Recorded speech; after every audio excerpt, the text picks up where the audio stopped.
जन्माष्टमी और घर में मिठाई ना बने ऐसा तो हो ही नहीं सकता। तो फाइनली हमने भी आज अपनी मिठाई बनाने की तैयारी शुरू कर दी। तो सबसे पहले मैंने घर का सारा काम किया, फिर दूध को कढ़ाई में छानकर खोलने के लिए रख दे। यहाँ पर मुझे पहले इसका बनाना तो खोया, तो यहाँ पर मैंने मम्मी से पनीर मंगा लिया था। तो यहाँ पर देखिए मैं पनीर को ग्रेट कर रही थी, सब सो गए थे थकार का। फिर यहाँ पर मेरी बेटी मेरा साथ दे रही थी, मेरे से पूछ रही थी मम्मी आप क्या बनाओगे। मैंने कहा बेटा मैं ना मिठाई बनाऊंगी। यहाँ पर मैंने कढ़ाई में दूध भी मेरा खोलने लगा था, हाफ हो गया था, तो मैंने इसमें चीनी डाल दी। अब इसको चीनी डालने के बाद ये और भी कम होने लगा, तो इसको मावा खोया बनाने के लिए घर पे 1 से 1.5 घंटा तो लग ही जाता है, और वो भी गर्मी में। तो यहाँ पर मेरी गर्मी में तो हालत ख़राब हो गई थी, फिर भी मैं लगी हुई थी। मम्मी भी सो गई थी, मन का मम्मी को कभी कभी रेस्ट कर लेने देते, मैं खुद ही बनाने लगी। तो यहाँ पर देखिए ग्रेट किया हुआ पनीर भी मैंने इसमें डाल दिया।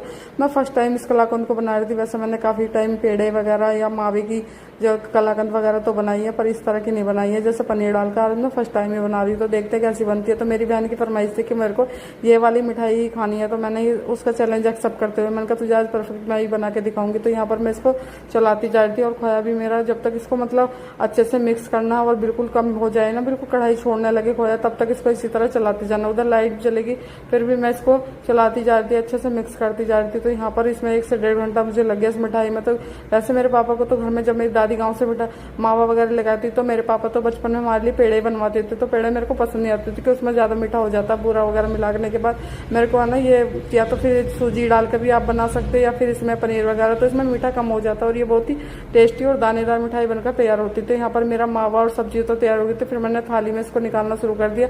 थाली में मैंने थोड़ा सा घी लगा लिया इसकी तली पर। अब इसको सारे इसी तरह से सारी मिठाई इसको मावे को और इसको बैटर को निकाल लेंगे। और फिर मेरे को तो इतनी छींटे पड़ रही थी, मेरे से तो रुका नहीं गया गैस के पास। मैं तो कमरे में आ गई, और मेरी बेटी भी यहाँ पर बैठी हुई थी।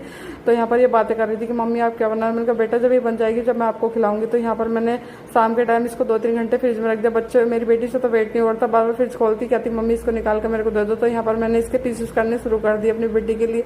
मन के ये तो मानेगी नहीं, और बार बार ये उंगली डाल डालकर इसको झूठा कर रही थी। तो मैं इसको निकाल के लिए मैंने यहाँ पे पीसेस करने शुरू कर दिए। शाम के टाइम सभी वेट कर रहे थे मिठाई खाने का, तो मैं कह रही पहले पीसेस तो कर लेने दो। तो यहाँ पर मैंने थाली में ये अच्छे से सेट हो गई थी। फिर मैंने इसके पीसेस करने के बाद अब मैं इसको थाली में मतलब निकालने वाली थी। तो यहाँ पर देखिए सभी निगाहें गाड़ के बैठे थे। तो यहाँ पर मैंने एक एक पीस को निकाल लिया। तो यहाँ मेरी बहन कहने लगी तुझसे बनेगी नहीं, पर मैंने अपनी बहन का चैलेंज एक्सेप्ट करते हुए मैंने कहा मैं जरूर बना के दिखाऊंगी। तो यहाँ पर देखिए एक पीसेस कितने अच्छे से निकला हुआ है, और यहाँ पर बिल्कुल भी चिपका नहीं है, ना कोई मिठाई टूटी है मेरी। मैं इसी बात से डर रही थी कि पता नहीं ये मेरे से बन भी पाएगी या नहीं बन पाएगी। तो फाइनली मैंने ये अपना चैलेंज एक्सेप्ट करते हुए अपनी बहन को हरा दिया। और यहाँ पर मेरी बहन ने मेरे साथ शर्त भी लगाई हुई थी कि आज देखती हूँ तू बना पाएगी नहीं। तो ये फाइनली बहुत ही दानेदार और कम मीठे वाली टेस्टी मिठाई बनकर रेडी हो गई थी। आपने इस जन्माष्टमी क्या बनाया कमेंट सेक्शन में बताना, और आपको मेरी ये वाली रेसिपी कैसी लगी ये भी मुझे जरूर बताना। मिलते हैं नेक्स्ट व्लॉग।